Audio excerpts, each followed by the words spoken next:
Tudo bom, gente? O vídeo de hoje, então, é para falar sobre a segunda etapa desse estudo coordenado pelo professor Pedro Halal, da Universidade Federal de Pelotas, reitora da Universidade Federal de Pelotas, sobre o número de casos da Covid-19 não reportados aqui no Rio Grande do Sul. Então, essa é a segunda etapa do estudo. O estudo vai ter 4 etapas no total.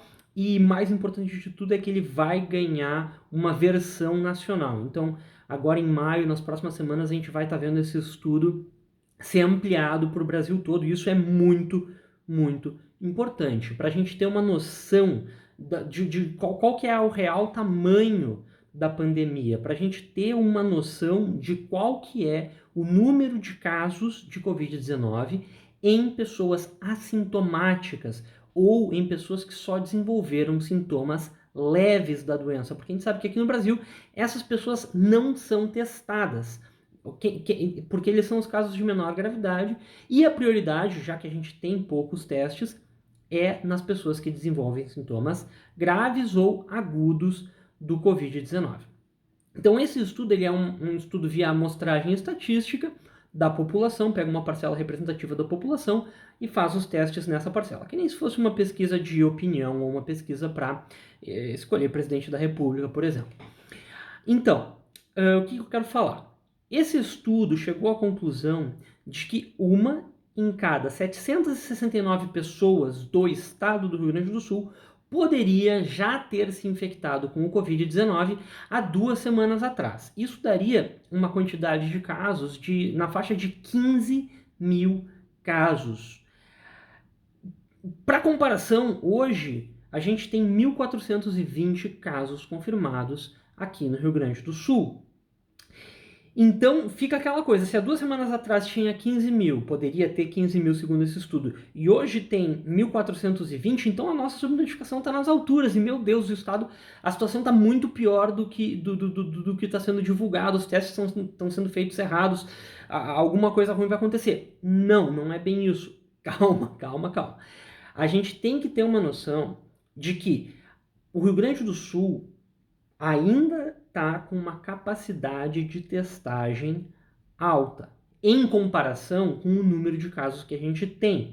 A gente está conseguindo testar todo mundo e atender todo mundo que chega com sintomas graves e com sintomas agudos. Então é uma situação muito diferente do que está vivendo São Paulo, do que está vivendo o Amazonas, onde eles não conseguem tratar todo mundo, eles não conseguem testar todo mundo, eles ficam mandando as pessoas muitas vezes de volta para casa. Até onde eu sei, a gente não tem ainda muitos registros de pessoas com sintomas graves e com sintomas agudos sendo enviadas de volta para casa. Essas pessoas que precisam de tratamento, que correm risco de vida, estão recebendo o tratamento aqui no Rio Grande do Sul. Até por isso, a nossa mortalidade está tão baixa. Mas enfim, divaguei um pouco. O estudo. Esses 15 mil, então, eles são casos de menor gravidade, de novo reiterando, e eles não eram para aparecer mesmo nesses 1.400. Então, fazer a comparação 1.400 para 15 mil, ou comparar esses 15 mil com estados, por exemplo, com São Paulo, que está com 20 mil casos confirmados, não está correto.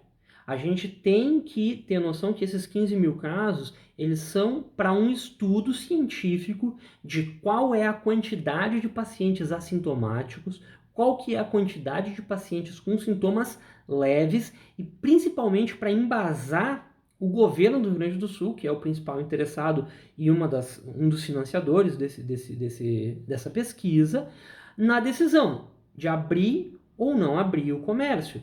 Porque se a gente tiver uma grande parcela da população imune ao vírus, os riscos diminuem. Só que não foi isso que foi encontrado, vamos deixar isso claro, né? 1 em cada 769 é menos de 1%, na faixa de 0,13%, uma coisa assim. Então é ainda uma parcela muito baixa da população que tem imunidade. Ok.